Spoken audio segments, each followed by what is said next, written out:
महाराज जी, मैं आपसे एक प्रश्न करना चाहती हूँ। हाँ हाँ मैया कर लो। महाराज जी, मैं ये पूछना चाहती हूँ कि हम इतना पूजा पाठ करते हैं, फिर हम दुखी क्यों रहते हैं? नमस्कार दोस्तों, स्वागत है हमारी इस वीडियो के अंदर। दोस्तों देखिए, अनिरुद्ध आचार्य महाराज जी की कथा में एक महिला ने फिर से एक विचित्र प्रश्न किया कि हम सभी देवी देवताओं की इतनी भक्ति करते हैं, फिर भी हम दुखी क्यों हैं? आखिर हम दुखी क्यों हैं? या फिर हमारी भक्ति गलत है या और कुछ है? तो इसी टॉपिक को लेकर आज हमारे साथ दो संत जुड़ चुके हैं।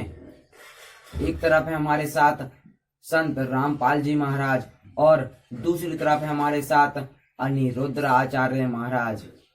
आज हम इन दो संतों से जानेंगे कि हम आखिर भक्ति करते करते भी दुखी क्यों हैं।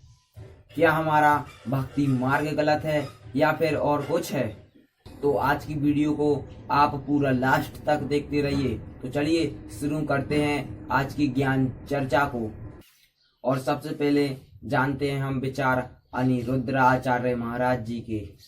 महाराज जी, मैं आपसे एक प्रश्न करना चाहती हूँ। हाँ हाँ मैया कर लो। महाराज जी, मैं ये पूछना चाहती हूँ कि हम इतना पूजा पाठ करते हैं, फिर हम दुखी क्यों रहते हैं? मैया जी, पूजा पाठ हम करते हैं, हम दुखी इसलिए रहते हैं कि हमारे जो पिछले कर्म हैं वो हमें अभी भोगने पड़ेंगे। जो आज पूजा पाठ कर रहे हैं इसका आपको आगे मिलेगा। अच्छा, तो ये है कि हम पूजा पाठ करते हैं, उसका फल जरूर मिलेगा? जरूर, अच्छे का मिलेगा, बुरे का भी मिलेगा। थोड़ा देर लगती है मेरी माँ। महाराज जी, हम हर रोज यही सोच करके उठते हैं कि हम आज अच्छा ही कर्म करें। होगा, अच्छा होगा, चिंता ना करिए, सब अच्छा होगा, खुश रहिए।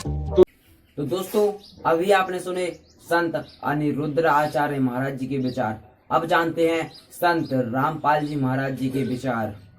तो यहाँ तो परमात्मा कितना ज्ञान देते हैं, हमारा बहुत ही कम गले उतरता है। और जब हम कष्ट में होते हैं, जब हमारे ऊपर आपत्ति होती है, फिर हम स्वीकार करते हैं। जैसा भी उनको मार्गदर्शन दिया जाता है वो स्वीकार कर लेता है। अब जैसे कोई किसी देव की पूजा करता है, जैसे अपने हिंदू धर्म के अंदर बहुत से अब देवों की पूजा करते हैं या अपने इष्ट धामों की पूजा करते हैं। उनको यदि आज ये कहा जाए कि ये साधना तुम्हारी ठीक नहीं है, ये आपको हानि करेगी, मोक्षदायक नहीं है, शास्त्र अनुकूल नहीं है, तो वो मानता नहीं। वो क्या सोचता है, उसने कैसा अपना पैमाना बना रखा है आध्यात्मिक लाभ को तोलने मापने का।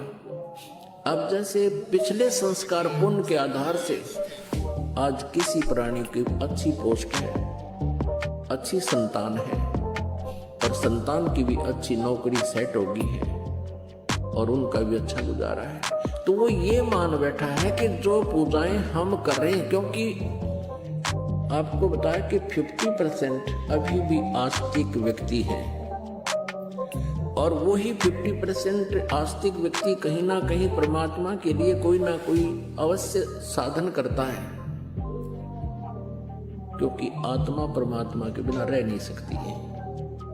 जो नास्तिक हो गए हैं उनको कोई याद दिलाने वाला ही नहीं है और वो थक चुके हैं कि भगवान है नहीं, क्योंकि साधना शास्त्र विरुद्ध करके आध्यात्मिक लाभ से वंचित रहे, जिस कारण से वो नास्तिक हो गए। आस्तिक व्यक्तियों के लिए कहा जा रहा है कि वो ये सोच रहे हैं कि हम जो भी पूजाएं करते हैं, जैसे किसी ने हनुमान का व्रत रख लिया, मंगलवार का 100 रुपये का प्रसाद बांट दिया, 6 महीने में इष्ट धाम पर मत्था टेक आए, जन्माष्टमी का त्योहार मना लिया, होली और दिवाली में नाच कूद लिए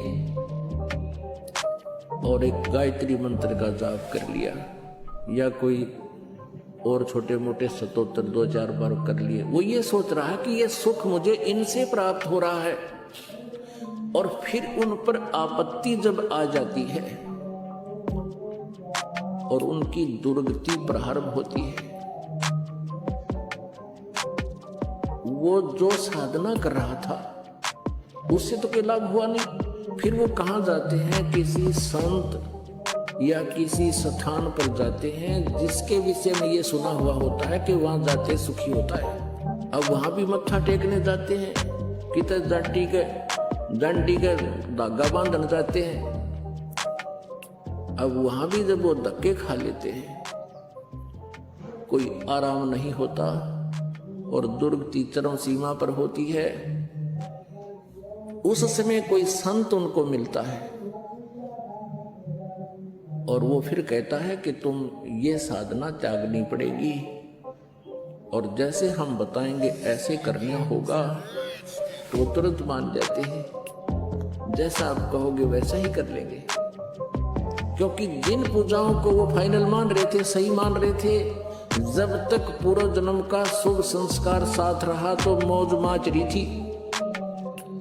और जब वो बैटरी डिस्चार्ज होली, आगे चार्जर ठीक लगा नहीं, यानी शास्त्र अनुकूल साधना मिली नहीं, और पूर्व जन्म जन्मांतर के कोई शुभ संस्कार इकट्ठे थे, वह बैटरी चार्ज थी।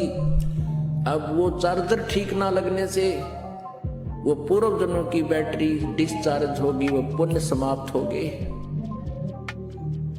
और जब तक वो बैटरी चार्ज थी, इन्वर्टर की चार्जर बेशक मत लाओ, तो भी वो अपना काम प्रॉपर कर रही होती है। ट्यूब भी जग रही होती है, पंखा भी चल रहा होता है, बस नो प्रॉब्लम। और किसी बुद्धिमान को पता है कि तुम चार्जर लगाओ, तुम्हारा चार्जर नहीं लगा है, वो मान जाते हैं तो उनकी बैटरी ठीक चार्ज होती रहती है, फिर आपत्ति नहीं आती समय आने पर। और जो नहीं मानते हैं वो कहते हैं नहीं ठीक है, हमारी बैटरी ठीक चल रही है, तो वो अनजान है। और जब वो पूर्व जन्म के संस्कार समाप्त हो जाएंगे, उसके तुरंत बाद एकदम जैसे इन्वर्टर की बैटरी जब डिस्चार्ज होगी तो सारी सुविधाएं बंद हो जाएंगी, ना ट्यूब चले, ना पंखा चले, ना और कोई कार्य हो।